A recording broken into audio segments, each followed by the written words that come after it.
Hello everyone and welcome to this episode about Fabric DirectLake, probably the most exciting architecture change for Power BI since the introduction of Fabric.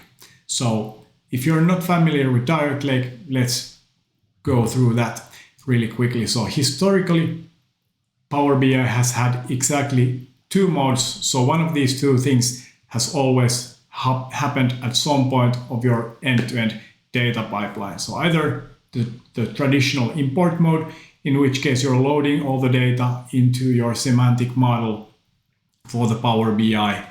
And in this scenario, your reports are gonna be really performant. The user experience is gonna be fast. However, the data may not be always up to date because you're effectively fetching the data from your data source into the semantic model.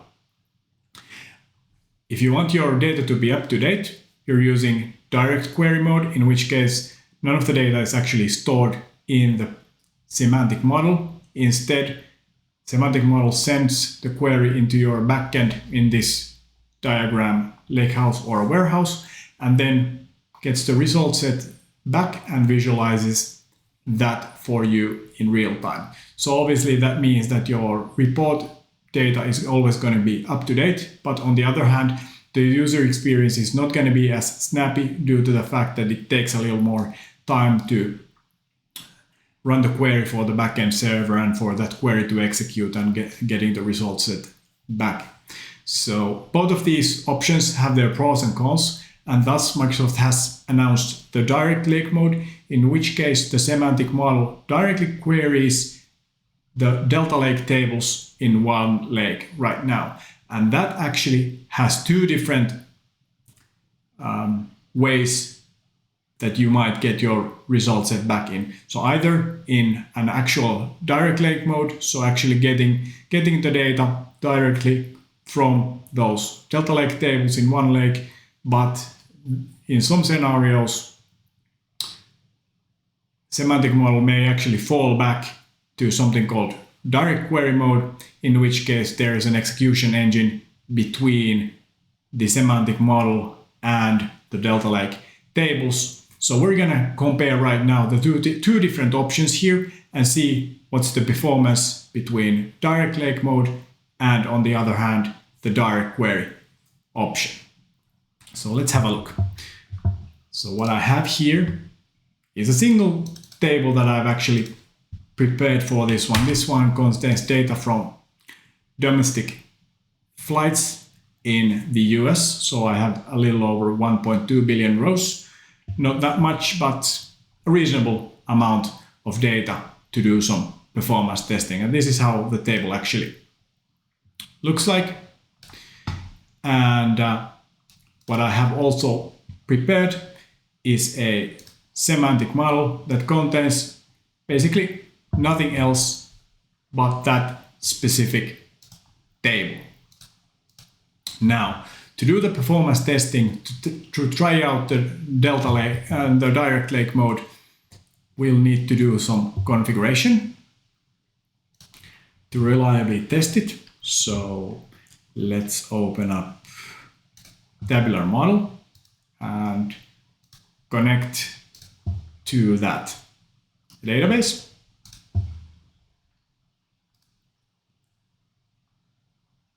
So airline subset,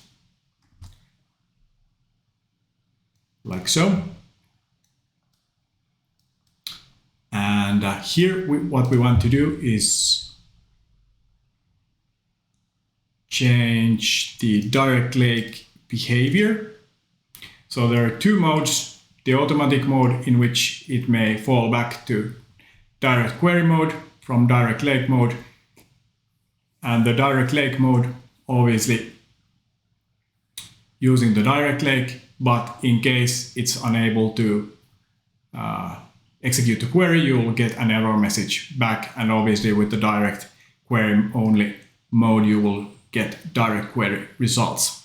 So instead of automatic, we want to do the DirectLake only, and let's save this one right now. Okay, now it's saved to DirectLake mode.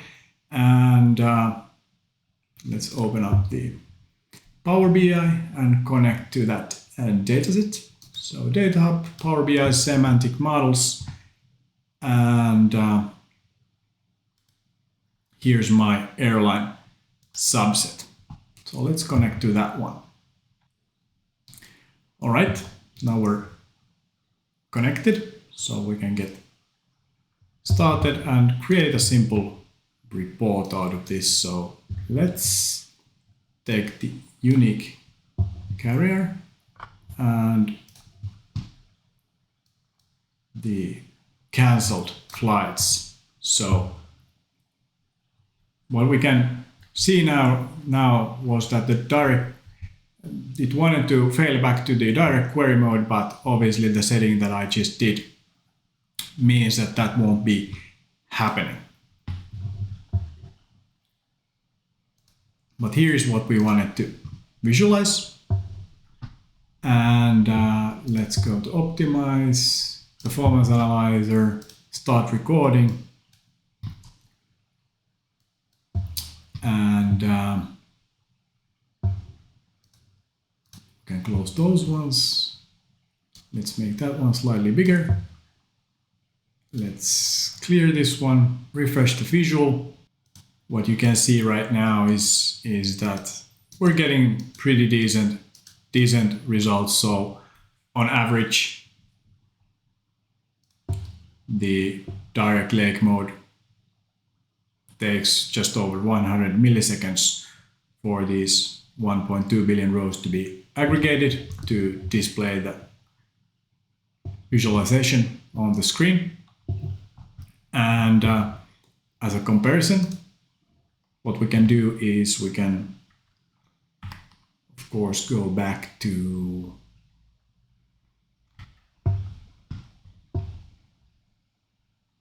tabular editor, and let's switch this one to DirectQuery only and save. Like so. So from this point forward, we should get results with the DirectLake mode. So what is the difference and how you can see that this in the performance analyzer is that if you open up the query and the different tasks that it did along the way, you can see that there's the DAX query. But in the case of DirectQuery, you can see the DirectQuery as an additional step there. So this is one way of confirming that it's actually using the DirectQuery right now instead. So let's still run this a few times to get better understanding that what would the average refresh time be. And you can see that in this case it's somewhere between just over a second and 2 seconds on average. So it takes a lot more time. So what this means from Power BI design perspective is and semantic model perspective is that obviously what you want to do is try to ensure that it always uses the DirectLake mode for your query. So obviously there's a bit of overhead when you have an additional compute engine running the DirectQuery for you in between. So this is what I wanted to deliver. I hope you learned something new and see you next time.